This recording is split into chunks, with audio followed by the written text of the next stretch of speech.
I was going to make a joke about the fact that I'm not wearing a hat today. Yeah, I'm not going bald, although I kind of am, but it's not that bad. It's not the end of the world. What's the worst thing that can happen to a man? Going bald is like low on the totem pole, you know what I'm saying? Anyway, let's get to it.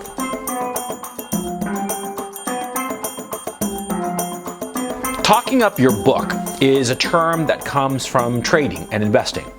It's when a trader starts saying that the trade that he has made is like going to be a cropper. You know, it's going to make a lot of money. Okay, it's not that blatant and bald, of course. It's usually phrased as follows. See, like, say you are a trader and you think that, I don't know, Ford Motor Company is going to go up in price because, you know, they figure that it has strong sales because of, I don't know, a hurricane wiped out all the cars in the South. I'm just making something up, right? So you say to people, oh, I'm going into Ford because I think that the price of Ford stock is going to rise because, you know, there are no more cars in the south of the United States, and so somebody's got to buy cars, and so they're going to buy Ford cars, and it's going to go up, right? Now, traders do this all the time, and they do it especially when they're insecure about their trade, okay? Think about it. It seems perfectly reasonable. If you are absolutely 100% convinced that a stock, a bond, or whatever is going to go up or down in price, and you've bet that way, of course, then if you're 100% certain, you're not really going to talk about it. You're going to keep it to yourself, right? But if you're not sure, you're going to start telling people about it. You're going to be talking up your book.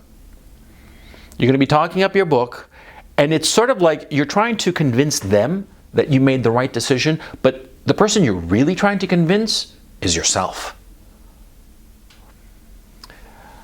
A guy I knew decades ago, he told me never talk up your book, because if you ever talking up your book, it means that you're not sure about your decision. And never make a decision if you're unsure about it. When there is doubt, there is no doubt. Okay? It's stood me in good stead, this notion of never talking up my book, and if I ever feel the urge to talk up my book, to stop and start to reconsider my decision. You see, because it's not just, of course, trading. Trading is just one of the arenas in life where you make decisions. There are myriad other arenas in life that you make decisions. Who you marry, who your friends are, where you live, all the rest of it. You make decisions, all kinds of decisions, thinking, of course, at the time that you make that decision, that it's the best course of action. But you're never really going to be sure until it actually happens. You're never really going to be sure that buying this stock was the best move until, you know, the news comes out, right? And this is in everything in life, not just stocks, okay? I'm talking about trading, but I'm not really talking about trading. I'm talking about your whole fucking life. There are lots of times when you make decisions and you don't know the outcome. That's natural. Most of our decisions, we don't know the outcome. But the point I'm trying to make here is that, see, when you find yourself obsessively talking about your decision, obsessively trying to convince the people around you that it was the right decision, then you better stop and reevaluate the decision, because more likely than not, you made a mistake. Tell me if this doesn't happen to you, because it certainly happens to me. Whenever I make a decision about whatever issue, be it large or small, if I'm truly confident in the decision, I rarely think about it. I just made the decision and move on. You know, even if the outcome is uncertain, even if, you know, it's going to be days or weeks or months or maybe even years before I know the outcome of the decision, if I'm truly confident in my path, I never second guess myself. I never asked myself if I made the right choice, and more to the point of this video at least, I never try to convince other people that I made the right decision. I just go. I just make the decision and move on, and everything's great, you know.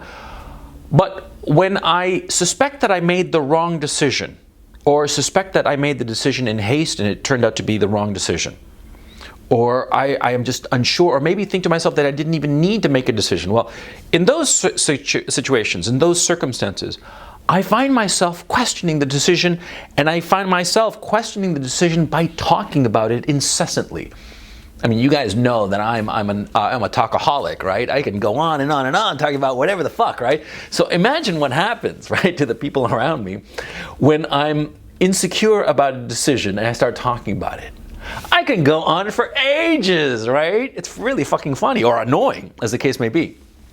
I go on for ages talking and grinding about a particular issue because I'm worried. I'm thinking to yourself, did I make the right decision or the wrong decision? Let me talk about it. And I try to talk other people into agreeing with me.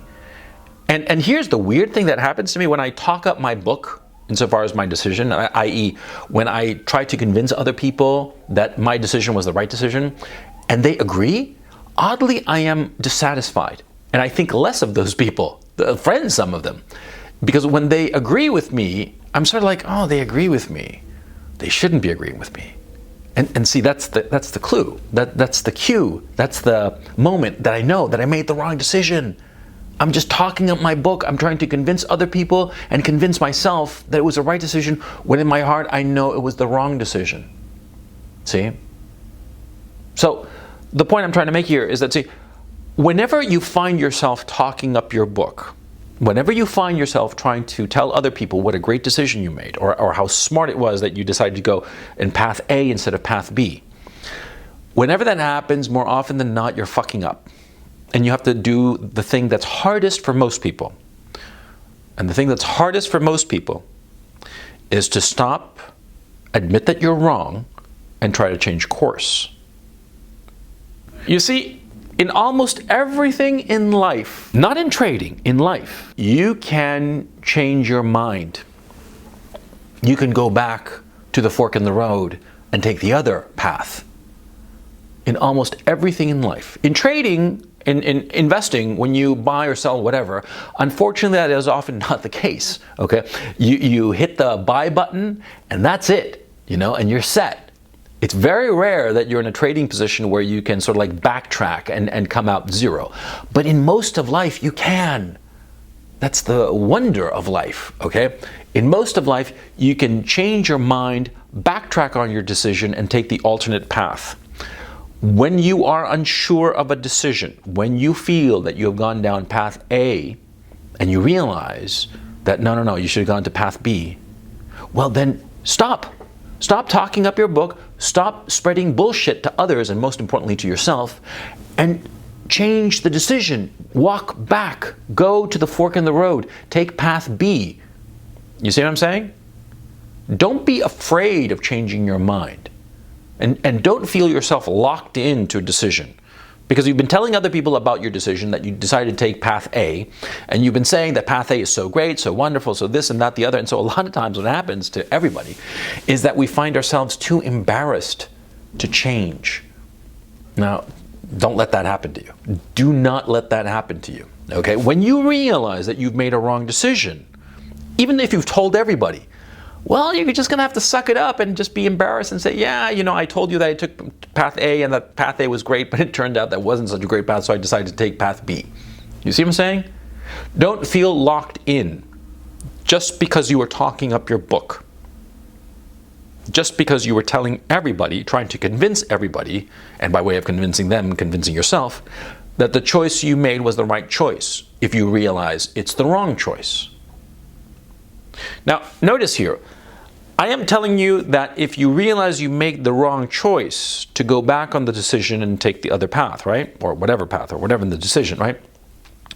I am not advocating dithering endlessly. I am not advocating that at all. And you got to make up your mind like a big boy that sometimes you make a decision and the decision is in your rearview mirror and you just keep on going, okay? Now, unfortunately, this isn't like something that you can have like an algorithm, okay? This is something that each person learns on their own, okay? When to sort of like try to go back and go on the different path, on path B, and when to keep on path A because the fork in the road is so far behind you that there's no way you can get back. This is something that you only learn with experience, and it's an art form. By way of art form, I mean to say that there is no algorithm.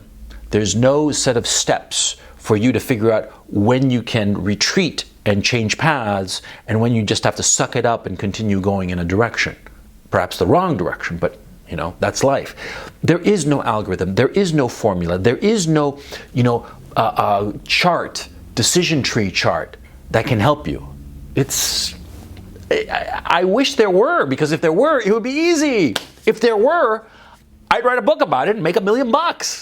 See what I'm saying?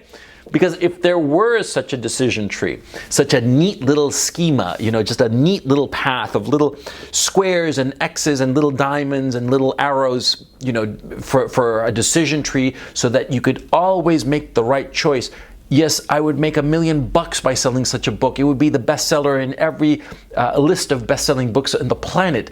And that's the thing of it, see? There is no such tree. There is no such decision schema. There is no way other than by your own experience to figure out which is which. That's unfortunate, but that's life, okay? Now, a final note on this issue of talking up your book. Don't confuse enthusiasm with rationalization, because that's what we've been talking about. When I say talking up your book and trying to convince others, and by way of convincing others, convincing yourself, we're really talking about rationalizing your decisions, right? Right. Now see, rationalizing is something that you don't want, but don't confuse your enthusiasm for it. You see what I'm saying?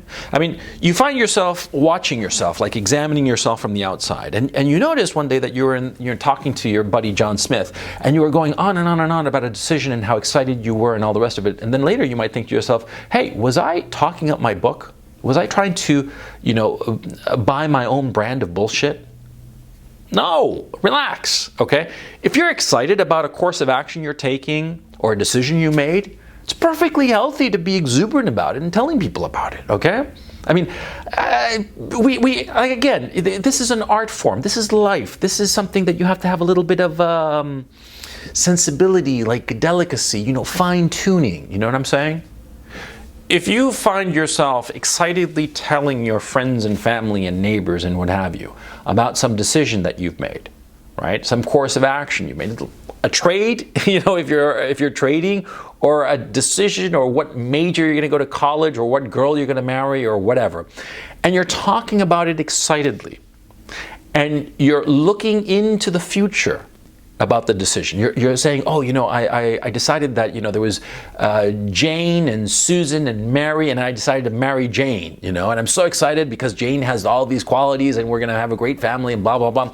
If you find yourself talking all that excitedly about Jane, don't think that you're rationalizing the decision. Sometimes when you're talking up your book, it just means that you're excited about the book that you've got. You see what I'm saying? You're excited about what you're doing, the decision you made. Don't confuse the two. Why am I saying this? Because I don't want to be spoiling on your parade. I don't want you to be self-doubting every decision. Self-doubt is one of the worst things that can ever happen to you. Okay? Self-doubt, because self-doubt eventually leads to paralysis, and you don't want that under any circumstance. It's often as not better to make the wrong decision than no decision. Paralysis can sometimes bring consequences that are much more detrimental than a bad decision. You see what I'm saying?